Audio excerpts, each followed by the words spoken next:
শিল্পাঞ্চলের সেরা 5টি খবর নিয়ে আমি স্মৃতি আপনাদের সামনে। জামুরিয়া থানার অন্তর্গত শ্রীপুর ফাঁড়ি এলাকায় কালী মন্দির লাগোয়া ঘরে চুরির ঘটনায় এলাকাবাসীদের মধ্যে আতঙ্কের সৃষ্টি হয়। স্থানীয় সূত্রে জানা যায়, যদুনন্দন পাসওয়ানের বাবা মারা যাওয়ার পর পরিবার নিয়ে গ্রামের বাড়ি গিয়েছিলেন, আর সেই সময় এই চুরির ঘটনা ঘটে। আসানসোল পুর নিগমের 34 নম্বর ওয়ার্ডের রানীগঞ্জ সিয়ারশোল এলাকায় কুলকুলি পাড়ায় সিপিএম এর আসন্ন লোকসভা নির্বাচন প্রার্থী জাহানারা খানের পোস্টার ছিঁড়ে দেওয়া হয়েছে বলে অভিযোগ। আঙুল উঠেছে তৃণমূল ও বিজেপির দিকে।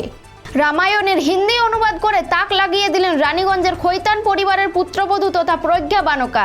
হিন্দি ভাষায় অনুবাদ হওয়া এই রামায়ণের কাব্যগ্রন্থটি আনুষ্ঠানিকভাবে প্রকাশ হয় রানীগঞ্জের শ্রী শ্রী সীতারামজি মন্দিরে।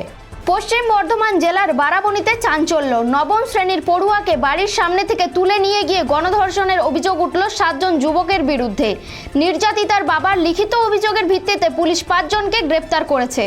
ইসিএলের 7 গ্রাম শ্রীপুর এরিয়ায় 10 নম্বর ওয়ার্ডে অবস্থিত নিঘা কলিয়ারির পানীয় জল সহ একাধিক বিভিন্ন দাবি নিয়ে নিঘা কলিয়ারির গেটের সামনে বিক্ষোভ প্রদর্শন তৃণমূলের শ্রমিক সংগঠনের। শিল্পাঞ্চলের সেরা 5টি খবর এখনকার মতো এই পর্যন্তই। পরবর্তী খবরের জন্য চোখ রাখুন খবর বাংলার স্ক্রিনে। খবর বাংলা, খবরের খবরদারি।